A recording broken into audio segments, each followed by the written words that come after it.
Hello everyone and welcome to a new tutorial. In today's video I'm going to show you how you can convert any image into a PDF file using Google Drive. This is a super easy method that works on both desktop and mobile, so let's get started. First, open up Google Drive in your browser. Next, right click on the image that you'd like to convert to a PDF. Let's say for example this image.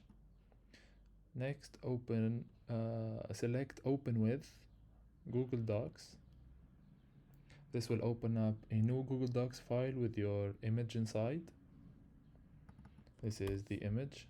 Remove any unwanted text that you don't like. Next, click on File, Download as a PDF document. The image then will be downloaded and converted to a PDF file that you can use however you want. And that's it. Thanks so much for watching and see you on the next video.